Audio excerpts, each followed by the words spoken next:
Good day, everybody. I'm Riki, and you're listening to the Canterbury Rugby Coaches Podcast. This podcast is all about supporting our rugby community, from coaches to parents, and even our athletes. Listen in and hear from some of our amazing coaches and community sports leaders who will be sharing their experience, knowledge, and passion for coaching, as well as their love for rugby and sport in general. We hope you enjoy. Kia ora, everybody. There's no better way to kick off our first episode of Canterbury Rugby's Coaches Corner than having our two newest NPC coaches in the hot seat. We're joined today by Craig Dunlea and Alex Robertson. So welcome, men, and once again, congratulations on the appointments and transitioning into the professional environment. Great to have yous. Cheers, Riki. Thanks, Riki. Thank you. Cool. So Dunna's originally a mid-Canterbury lad, a publican, I hear, or ex-publican. You played some pretty decent code as well, and you've seen a fair bit of New Zealand while playing, as well as the globe. And so far, you've got a coaching career on track to do the same thing. How did I go there? Yeah, mate. It was. I have had a pub for a while. I was a publican, which was pretty enjoyable. But mate, the footy's been good. It's been a massive part of my life. So I've been real lucky, to say the least. Got to see the world and meet some outstanding people on the way. So it's been a pretty cool journey, to be honest. Yeah, awesome. And Robbo, you've journeyed a bit further than just over the Riki Bridge. You've had to cross the pond from England, spending a bit of time in the Quins environment, coaching at the academy level, and then you found yourself in Darfield, mate, and then now you're forging a really impressive coaching pathway. So from Darfield back into Rugby Park. How good? Yeah, pretty cool opportunity with Darfield. They gave me my first opportunity to coach senior men's rugby, which I think I'll be forever grateful for. And then just working my way through, I guess, with the Ellesmere age grade and Ellesmere seniors for the South Coast Shield. And then moved away into town with Lincoln University with the Rams. Was into my fourth year with the Rams, and then obviously with Crusader 20s, and now with the Canterbury Men's, which is pretty awesome. So that's a wee snapshot of my journey. Yeah, that's a beautiful segue, because I guess both of you, just for the public and our community, what can you take us on a tour of kind of your rugby journey? Obviously, you both have done a wee snapshot, but how did you get to where you started out? What was your junior clubs, and obviously all your way to ultimately to where we are today, being on a potty for Canterbury Rugby? Go on, Dennis. You got it. Well, I started out. I was Riki born and bred, and so played all my junior footy at Riki club until it was time to play senior footy, and unfortunately they didn't have a side, so moved into Ashford and Celtic. Had a couple of seasons with them, and ventured on up to Christchurch. So come up and play for the Christchurch club there, and I was involved with the academy here at Canterbury. And yes, with them 4 years, I think it was 3 to 4 years, and then had an opportunity to travel overseas, over to Scotland, play for a club called Hoyk and the Scottish Borders. So it was went over there, and to be fair, froze my butt off for a couple of seasons till I got used to the weather, and then got to play a couple of games for Edinburgh over that time, and then into when the Scottish Borders got set up.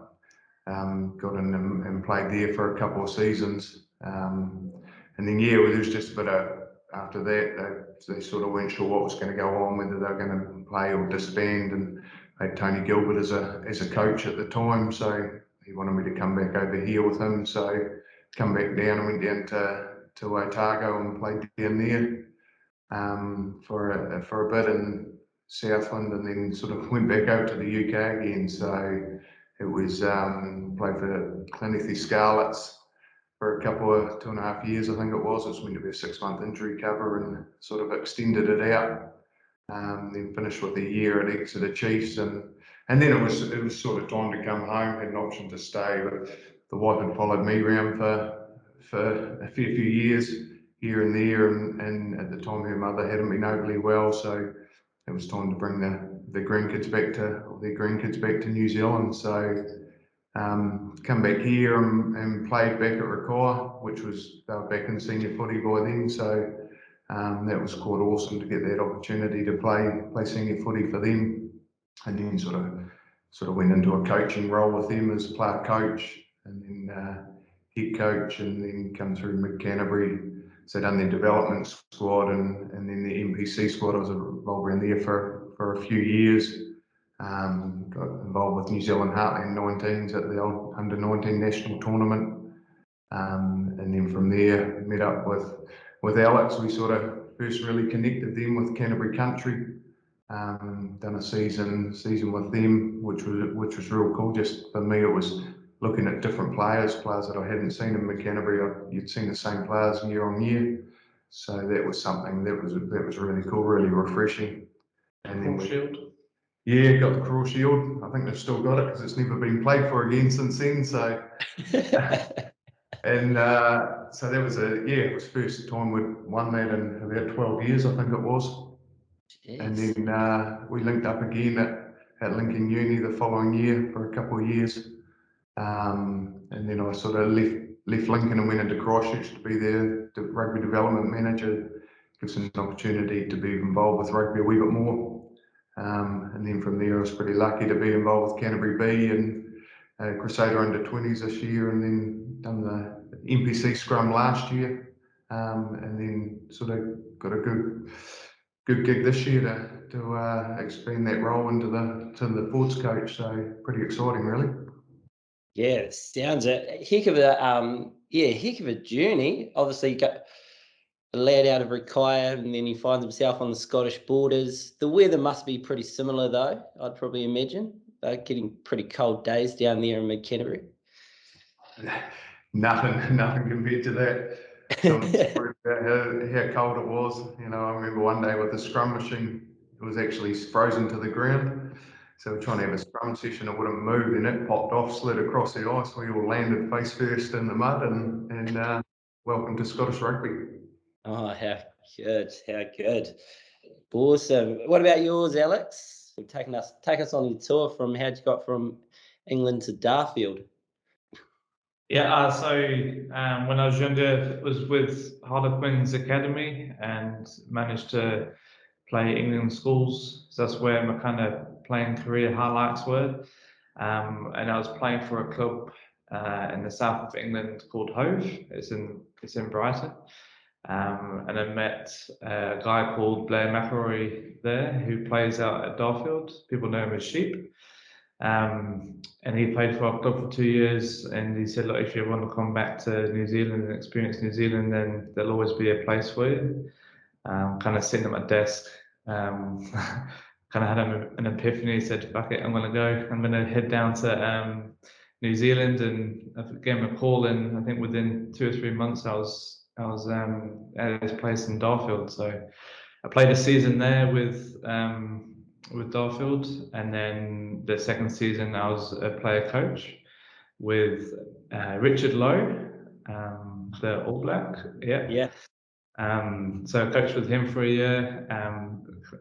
An interesting introduction to the coaching with Lowe. I'll always remember it, which is quite cool. And then headed back to England for a year. Worked for England Rugby as a RDO, and then headed back to New Zealand, back to Darfield. I was coached with Merv Todd. We coached there for 2 years, and then, as Dunlea said, with Canterbury Country for a year, and then out with Lincoln. From Lincoln, went to Canterbury under 19s, Canterbury Bs, Crusader under 20s. So I think I've done every age group possible from 19s upwards. And then, lucky to get this opportunity to coach with Canterbury. Yeah, unreal. And is it true that you coached the under 14 Darfield team when you first came over? Yeah, it was under 16s. It was a team called Melbourne. Yeah. Yeah, it's a combined team of all the teams in that Malvern area. So I think it was Sheffield, Springfield, Darfield, and Kirwee all combined, and it was under Malvern. And that was the first year it was formed, and we won it that first year. So myself and a guy called Tim Wright was coaching, and yeah, we took out the Ellesmere comp for Malvern under 16. So that was pretty cool. How cool is that? Jeez. And was this when you were still playing, or was this when you were coming in over as a coach? So this was the first year in New Zealand, I was playing, and then I met the Ellesmere audio then, which was Kahu. Yeah. I said to him, hey, look, I want to do some coaching. And he said, oh, well, Malvern are looking for a coach, which was based out of Darfield anyway. So it kind of matched up. So on Tuesday and Thursdays we trained. I'll get to Darfield Rugby Club about 4:30, which is when the boys would turn up. I'll do their training, and then I'll go get ready for training, and then I did the senior training afterwards. So from 4:30 to about 9 o'clock I was at the club for. Loving life. It was rugby, so I couldn't think of anything I'd rather do, and just thoroughly enjoyed it. And that was my first taste of coaching in New Zealand, was with some 16-year-olds, and some of them are now playing for Darfield's senior men's team, which is awesome to see. And some are still floating around in the community, and it's always good to bump into them now and again. Yeah, I think that's a real special thing, and probably Dunners, you might agree, like junior boys that play, and girls that play for their junior club, and then able to go do the whole life cycle of coming back through and play for don the senior jersey and stuff like that. Like, those are really cool stories within the community, I think. Yeah, it's huge. I think, I can only talk about, my experience here with starting at Riki, going over, travelling the world, and then coming back, like I've been out of senior footy for near on 20 years, I think it was, then come back into it. So for me, it was awesome to be able to come back and help them there. Like it is my club, my home club. That's where I first started playing, and when I played my last games as well. So it was something I looked at special, and something I still look back at. And then getting into win a Waters Cup, which is sort of the premier trophy in Mid-Canterbury. It was pretty cool. We way to finish up some playing code. Yeah, awesome, cool. Just with kind of moments like that, like you said, around winning that comp with Riki, what was it that, I guess, the moment that you guys both knew that rugby was, that was your passion, that's what you loved to do, and ultimately that's what you wanted to obviously do for the rest of your lives, or maybe not for the rest of your lives, but for now. The chances of being involved in it for the rest of the life is pretty high, to be honest. But yeah, it was just something I always enjoyed as playing, and then into the coaching. But it's probably around the people and the people you meet. I think so many people involved in rugby are very level-headed, and they're doing it for someone else. It's not just for themselves. It's all about doing it for someone else and trying to help someone else get better, or connect to communities, or connect to people. I think ultimately that's the main thing around rugby for me. That's what I love about it. And obviously the game itself's not a bad game either, is it? No, it does pretty well. What about you, Alex? What was the moment that you knew that rugby was your thing? I think just to echo Dunners around the community piece, that was quite big for me in Darfield. So everyone finishing work and heading down to the duck pond to watch the rugby was quite special, and then everyone headed up to club rooms, and just connecting with everyone. Didn't matter where you worked or who you were. Everyone was the same in the club rooms and in the sheds as well. Having the beer with everyone after training, and listen to some horrendous yarns happening with a bit of Kai in the sheds was probably the best times in community footy that you can have. To also see the boys then go from that age grade that we talked about with Melvin to then continue and stay in the game was quite powerful for me. And then even one at Lincoln University, a guy called Sam Bright, who I coached at Melbourne 16s, is now playing for Lincoln University. So, and it's been how many years? Nearly 6-7 years since I last coached him, and to reconnect with him again, it was pretty powerful. So,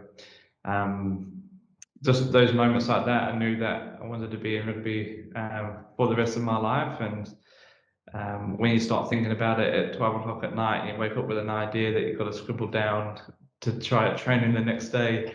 Even at work, when you're thinking about it and all you're doing is more rugby than actual work, you know that your passion is not behind the desk, but out in the grass with the boys throwing the ball around. So just we epiphanies like that. Yeah. You know, I can definitely, I can definitely say the same thing for myself. Like, there was nothing better than being able to be out there and throw the ball around and having fun and enjoying a couple of average yarns with some good mates. And what's really cool, guys, is that, like, especially with this part, I guess for me and my role, obviously within the rugby union, around working with the community and stuff like that. It sounds like the community game's been a big part of kind of who you guys are, and it really molded you into the coaches that you are now. What's been kind of some of the biggest lessons, or maybe just one lesson that you've learnt from the community game? For me, it's just the importance of people. I think is the biggest thing, you know, especially in the community game, and the way people have to, you know, they work. A lot of people now are time poor, things like that.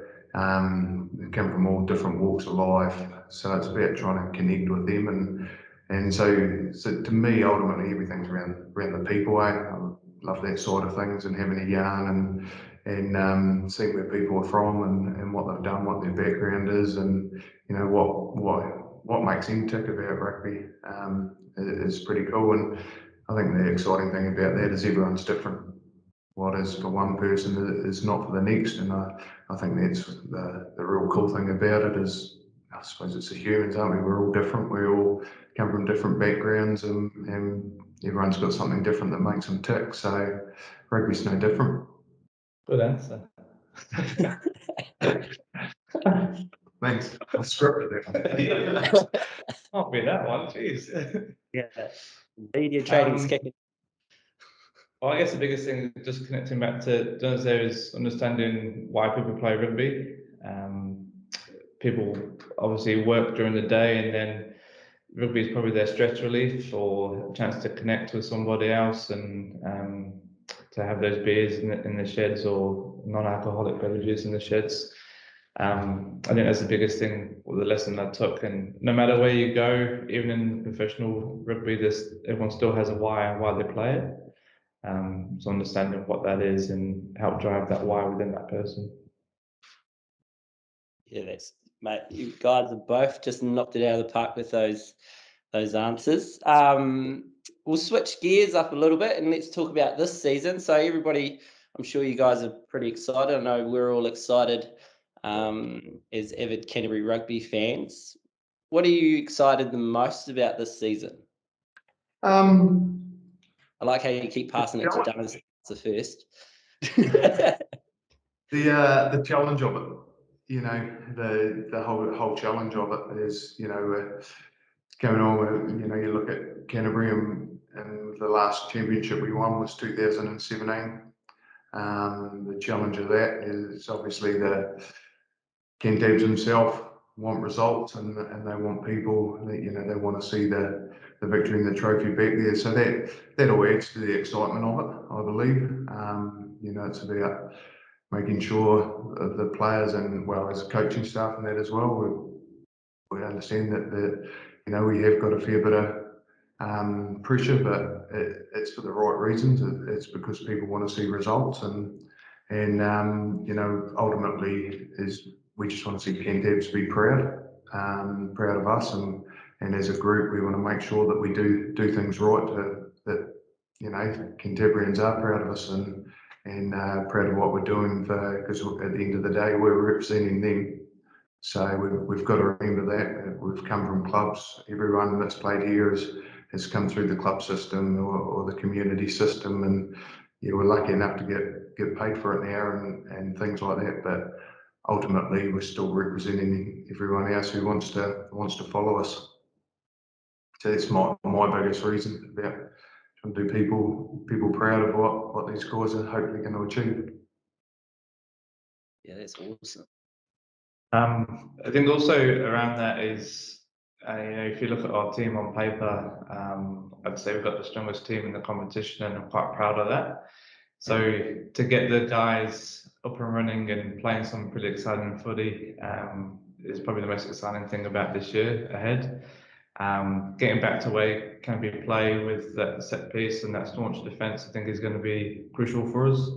But then the ability with the ball to be able to score and entertain the people of Canterbury will be huge. So, yeah. And so I guess with both of you spending a fair bit of time in previous roles coaching together, with being the backs coach, Alex, are you making sure that Dunna's boys are going to make sure that they give you a front foot ball for your strikes? it's top of my list. That's what we're demanding from them. So he said he's going to deliver. Yeah, see what I put that pressure.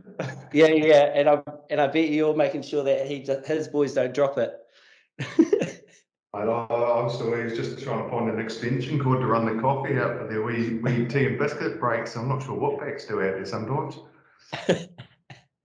Strategy. It's important to get the right biscuit though. You don't want a biscuit that you dunk in your tea that breaks away straight away. So can't beat that internet. You'll be right.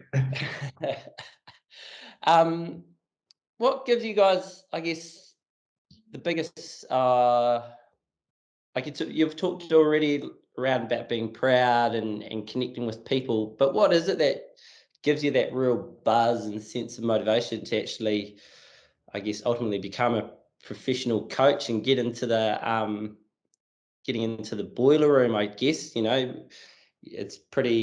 a lot of pressure around coaches generally when things are successful. It goes to the athletes, and when things are hard, it comes to the coaches. So yeah, what is it that makes you guys want to get up each morning and give it your all?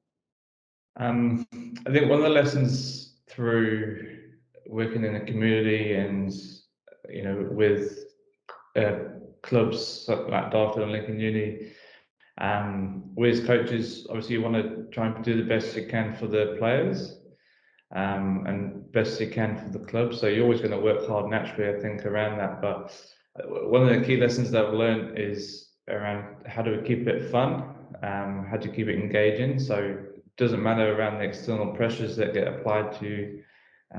We have our own processes, and as long as we're enjoying what we're doing, the results will come. So you get that process right. The little 1%ers here or there with the reviews, previews, making sure the boys are laughing on the training field, but also having that balance of that fun and when it's time to get the work done, you get the work done. So just that whole balanced approach, but underpinned by that fun element, I think is quite key, and huge lesson from the community game that I learned around that. Like guys are working 9 or 5 in the community game, they want to rock up, have some fun, but you as a coach are there, you want to make it so they're still learning at the same time. So just combining those two together in that community game is something that I would definitely want to bring into here around that engagement and that fun. So Probably goes back to that enjoyment as well. You look at teams who are playing well or things like that. You can see the enjoyment on the players. Your players, I've always said, I want to see smiles on faces. If you see that when people are playing, they'll enjoy it, then ultimately they'll be playing better. So that's a massive thing for me. I'm quite a relaxed character as it is, to a certain extent. So I love enjoying that sort of things. I love being on the grass and being with people. I've sort of openly said that. I'm not a huge computer fan of things like that, but get me out around boys on the grass or having a bit of banter banter in the team room or something is what I strive for and what I love doing, and that's one of the reasons why you do it. Is it goes back to connection, I suppose. Yeah. So what is I guess with this potty, we're going to push it out to our community, obviously, and get them learning a little bit more. What's your go-to games that you're jumping in? Training starts tomorrow, and you've got to run a game each. What's your go-to? Got a game called Rondo. So it's 5v5 in the 5-meter line, in the 5-meter channel. Aim of the game is to try and break the line of the 5 defenders, and through ball movement and keeping the ball alive. So every time there's defenders touch, they drop out. So the more phases you go, the less defenders you have, and then team that can do it in less by beating having most less touches will win the game. Heck, good. My game is probably just on the scrum machine, and the backs will stand on and add the weight for us. And good work's been done. So best game you'll see all day. Anything like I'm a bit of a fan of pop touch or anything like that, just to get us going and just add a few wee rules into it where you can change things up to vary things. But yeah, anything to get guys laughing and having a bit of fun. You know, you can get some outrageous games here, and but they're always good. I think we done one at Lincoln where the injured player had to bring a game in, and some of the things that come in there were pretty left field, but they're real good. It sort of got a bit of banter going and a bit of a laugh and a bit of a challenge then for the next guy to bring one out. So that's a good part of it. Oh, that's I guess that's a cool, interesting segue about like bringing in athletes into your training environments and stuff like that. Like, how much have you guys, I guess maybe at the start when you coach in those younger grades, it's been kind of a lot of you talking. When was it in your coaching journey that you realised that you didn't have to have all the answers, and that you've got players there that are around you? You're going to be supported by some of these players that you're going to be coaching this year. When was that moment that you knew that you didn't have to have all the answers, that you can just kind of pull it out of some of the boys that are out on the paddock there? I think for me, it's probably a confidence thing as a young coach, I suppose. And when you first get into it, you know, I felt you probably felt like that's what you're meant to do, and sit there and just talk or dictate what needs to be done. I think it's as you get more confident with yourself and realise that, you know, you don't know everything, and be open to that, admit that. I think it is quite good, and hey, every player's got some wee gold nuggets, even down in the community game. So, you know, it's about listening to that and taking it on board. You know, at this level, you know, there's different ways of doing things, and you know, one way you think about might not be the way to do it properly, or the right way to do it for that environment and that group of players. So I suppose it comes back to the old saying, there's many ways of skinning a cat, and that's, you know, really important to be open-minded to that, I feel. Yeah. Just the same answer as Dunners. Well, he's throwing some good answers out, isn't he? He's touched it. You asked me to go first, mate. Yeah, I did. I know you like talking, so that's... like, I think confidence is huge, and obviously knowing what you know is quite huge as well. So the more you can pick up your knowledge as a rugby coach around the game, find out new trends that are happening, figure out what's your skill set of your team.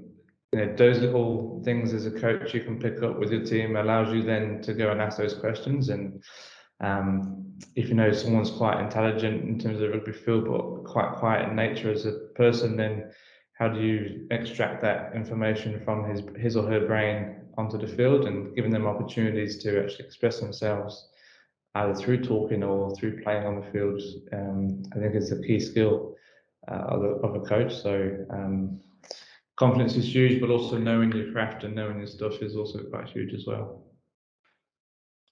That's awesome.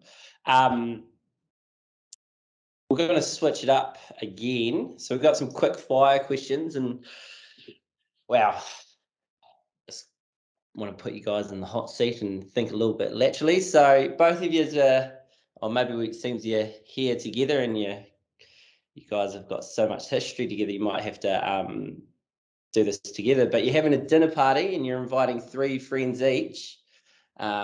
First of all, what are you cooking? And second of all, who are the 3 people that are coming to this dinner? So it sounds like it's a party of 6. Are you doing dessert or mains? Well, geez, I'll go mains and I'll go straight. You can't beat a good steak. Steak the whole way. Nice rear steak will do it for me. Right, I'll go dessert then. I'll go apple pie, deep dish apple pie with a side of ice cream. Yeah. Vanilla ice cream. What sort of type? Just a pie topping or a crumble topping? Pie topping. I think if you done the crumble, you'd nail it. You reckon? Yeah, I do. Reggie, I'll go with that one. Who's your first guest? We'll go 1 for 1. You start. I'll think about it. First guest would be, I'll go Richie Monga, straight off the bat. Oh, aren't you? Yeah. Is that right? Yeah. He's got some good chat too, I hear. Yeah, I heard so. Yeah. It's interesting, you know, right? To be honest, a guy with some great chat and a guy I've got a lot of respect for, I think, would be a guy called Mervyn Todd. He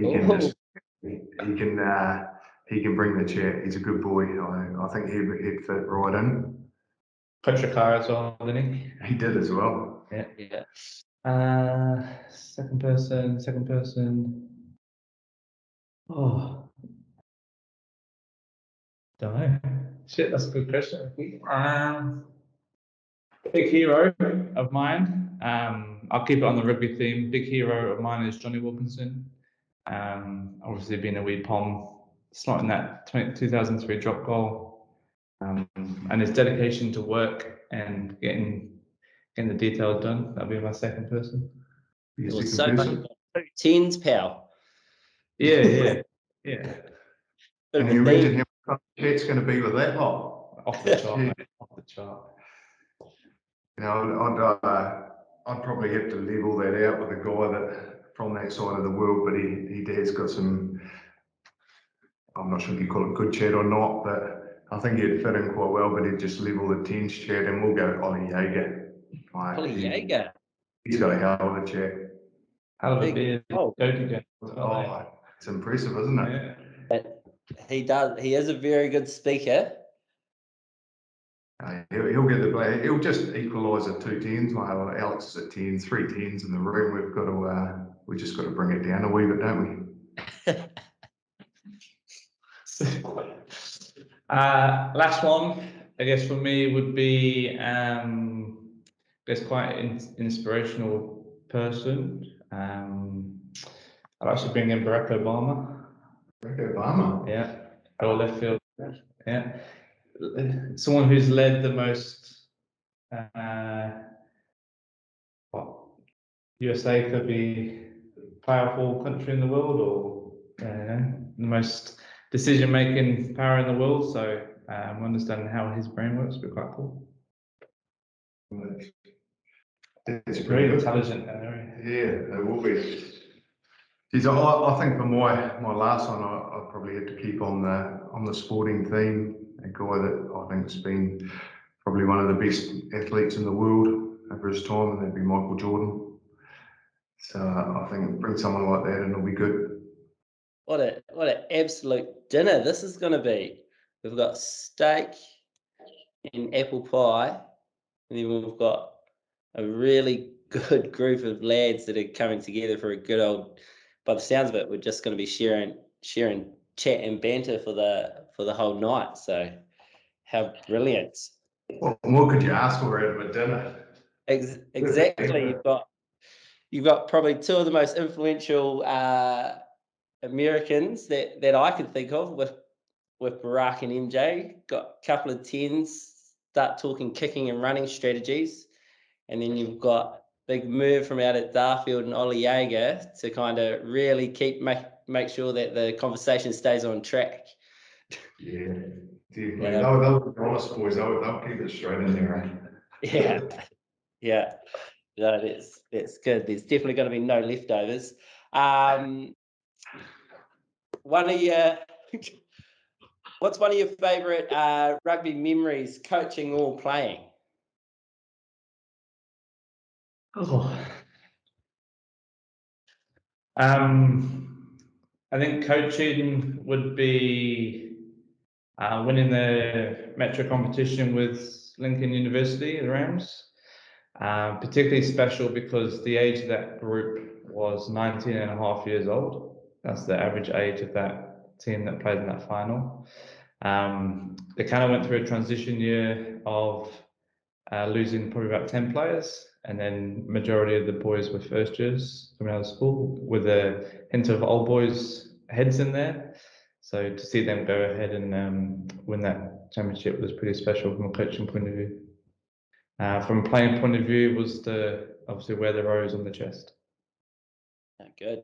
The Rose didn't go too well this morning up against the Barbars. No, well, that's why we didn't talk about it. My coaching one would probably be, as I said, coming back to Riki and then winning the championship, the Waters Cup there with them was a pretty cool thing.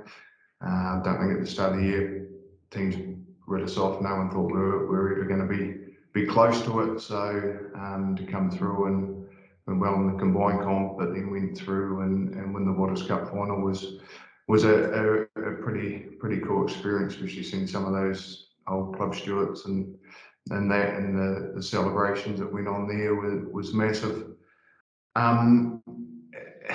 As a player, one of the probably big memories, or one of the things, was my time in Scotland with Hoyt. Like it was pretty special, really. Two of my kids were born over there, so and playing for getting the treble with them. So we had won the Border League, the Scottish League, and then the Scottish Cup. So the treble in the season was pretty cool, and it was probably where a real break for professional rugby come in. So through that, and then getting into playing some games for Edinburgh and the Borders, as we talked about, and it went from there. So I'm probably a bit thankful for them as well. So it's a place that I still hold pretty dear to my heart, really, to be honest.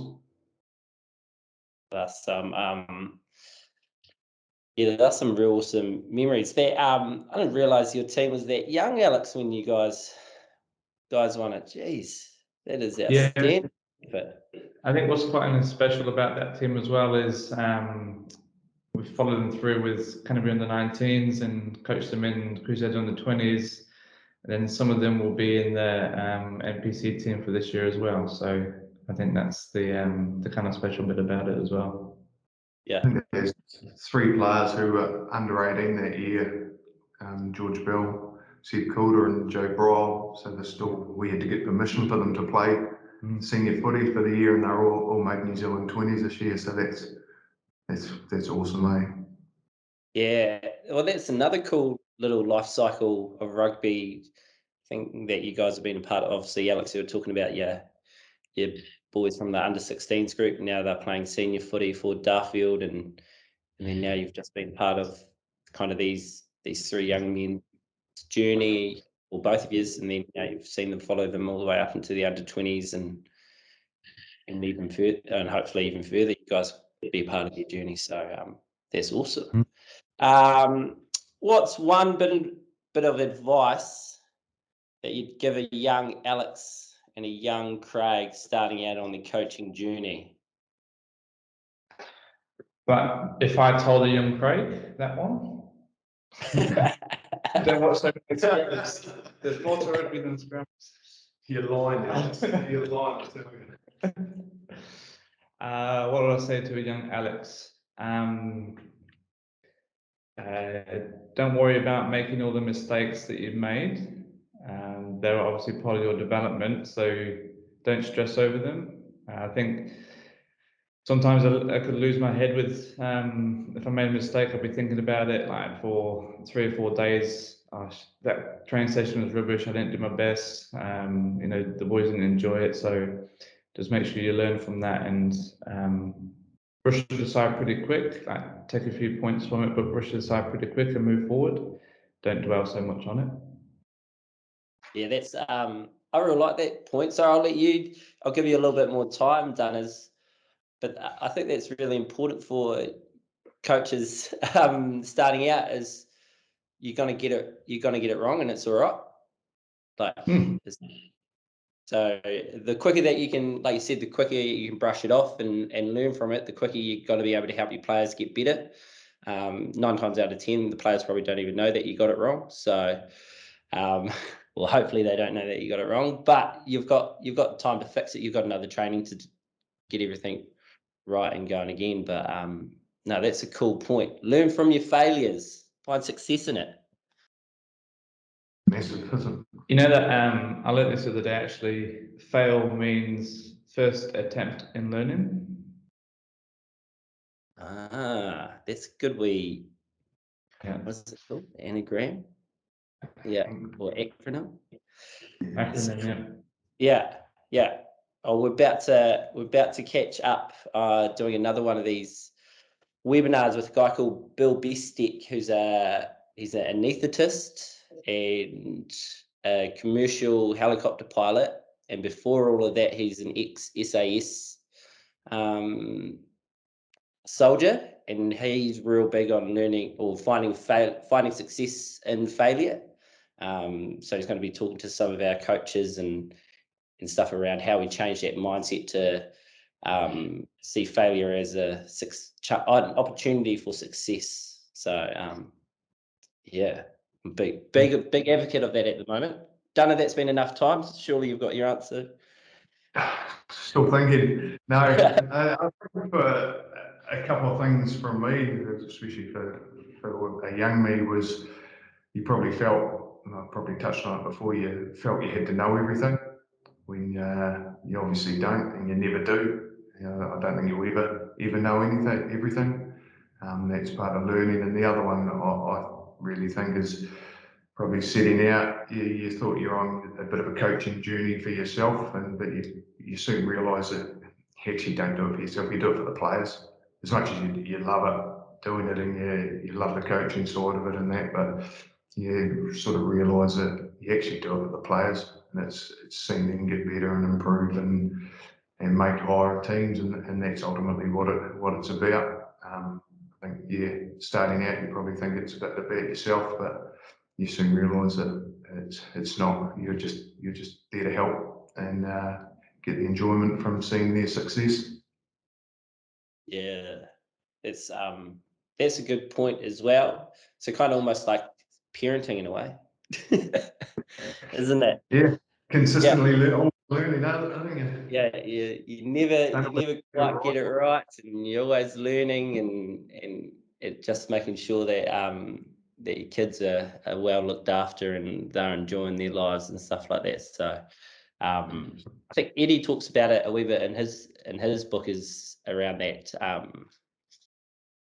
And Eddie Jones, that is. I thought I might reference it for you and Robbo with being English there and give you a little bit of props. But yeah, he talks about being a servant leader.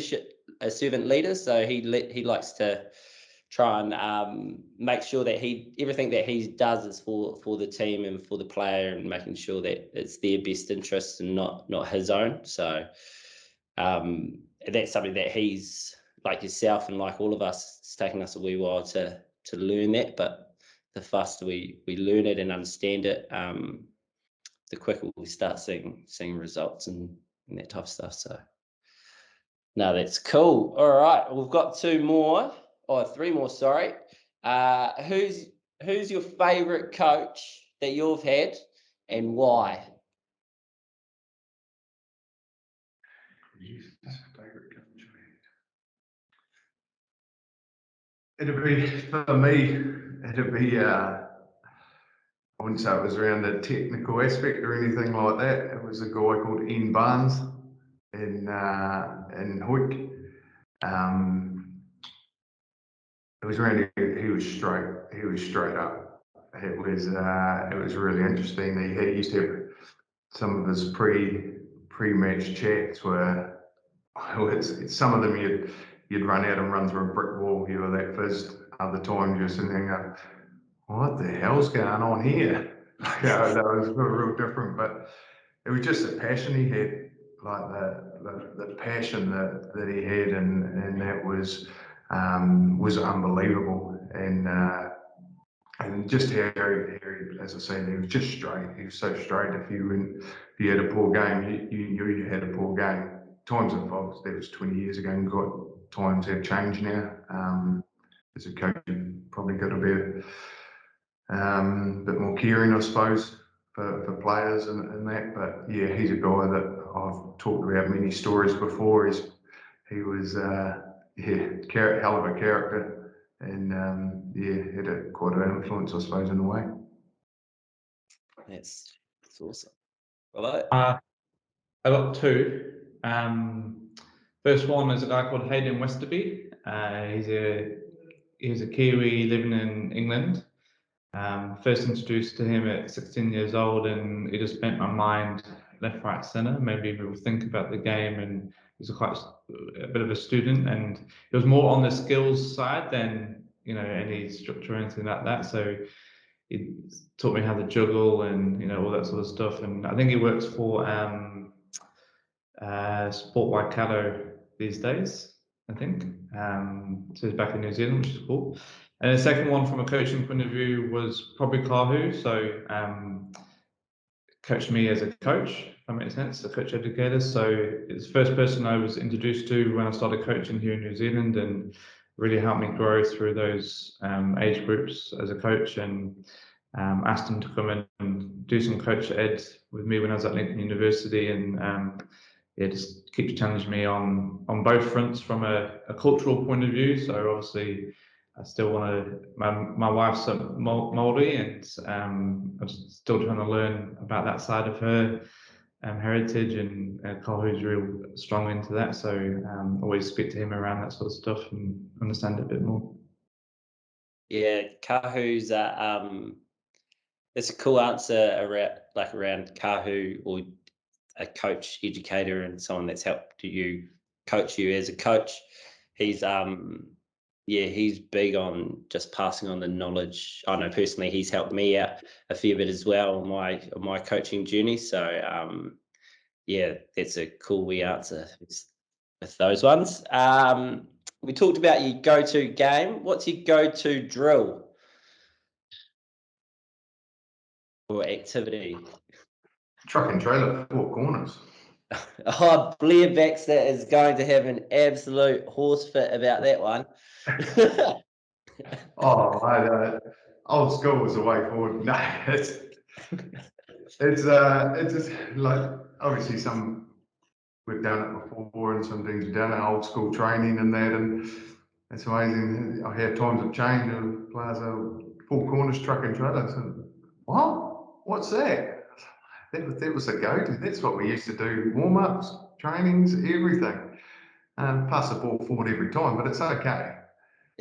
But yeah, so training drill. Yours would be one-on-one scrums, wouldn't it? Yeah, I don't want a one-on-one scrum, to be honest. I could build it up to the 2v3 or something like that. Would be just to progress it a wee bit. But anything that gives guys having fun and challenge. I haven't got a real go-to. It's sort of try and fit it into what you're trying to do around training as well. I think is the key thing is trying to progress so you can bring that into your training. For me. Yeah, I guess my mindset's quite game-based heavy, but for kickers, a cool wee drill. It's still a game, but you go all along the 22, and it's a wee game, so you've only got 3 lives, which is 3 misses. So you start in the middle, you go out to one edge, and every time you miss one, you lose a life. And the whole aim of the game is to get all the way to the sideline in 5-meter blocks, then all the way to the other sideline in 5-meter blocks. And how many lives you can do it in. Obviously, try and beat yourself every single time. Might have to come down and have a watch of you implementing that one, Alex. Go for it. This is the last and final question. What does being a coach mean to you? Bit deep, isn't it? Yeah, really. I thought you were opening with that one, eh? What does a coach mean to being a coach mean? For me, biggest one is something that I'm very passionate about. So if I'm passionate about it, I love it. And I think the word love is can be used in different ways, but to actually dedicate yourself to it. Thanks for the yeah, thanks. To obviously dedicate yourself to it is something quite powerful. So the more I love it, the more I want to be a part of it and part of the journey. Connecting with the players, connecting with the community, connecting with the game, you know, it's just all encompassing. And I don't think there is a sport out there that is quite unique to what rugby is and what it does to everyone around it. So yeah, that's what it kind of means to me, I guess. Awesome. Probably the whole same, though, you know, to me, it's all around that connection and people and things like that. I think is the biggest part. Like, you know, don't get me wrong, I still get excited game day. You know, I still have a bit of a game day routine. You know, get up and have breakfast on a Saturday or whenever it is. It's I still get the buzz out of it. You know, and that's, if that goes, it's probably time to finish up. But you know, I still get nervous and it's still that excitement of it. I think I really love about it. And I think that's really important to still have. So it means that you still care about it and you're still heavily invested in it. But yeah, to me, ultimately, just around connections and meeting people and ultimately trying to help them get better. And that, I think, is the biggest thing. That's where I get my kicks out of seeing someone progress to a next level and things like that. It means you're doing your job and seeing them improve, which is ultimately what we're here for, the way I see it. Help someone get better, and I suppose you look at it, help someone have a journey like I've had is going to be real cool. So just keep working at it. Oh, that's both of you guys have killed it. You've nailed it out of the park. Especially for our first episode. Look, I think myself getting to know you, you lovely men, especially as competitors, from being on the other side of the white lines. Obviously, my time when I was out in club rugby land, you guys have you're great blokes. It's awesome to hear your passion come through about how much you care about the players that you have developed and helped on the journey. And I know that, well, from myself, is super proud, and I know even the community team are super proud to see two awesome community coaches get the shot that you guys have. Start living out your own dreams around being a professional coach and those types of stuff. So definitely be proud of yourselves. We're definitely proud of you, and yeah, all the best for this season, and really appreciate the time that you guys have taken to, I guess, let the rest of our community know a little bit more about you guys. I'm sure we're going to be keeping an eager eye on how you guys keep going for the rest of the season. So hey, all the best, and if you need anybody to run the waters, just sing out. Appreciate it, Riki. Awesome, Thank you. Riki. Thanks, mate. Cheers, lads. I'll see you soon.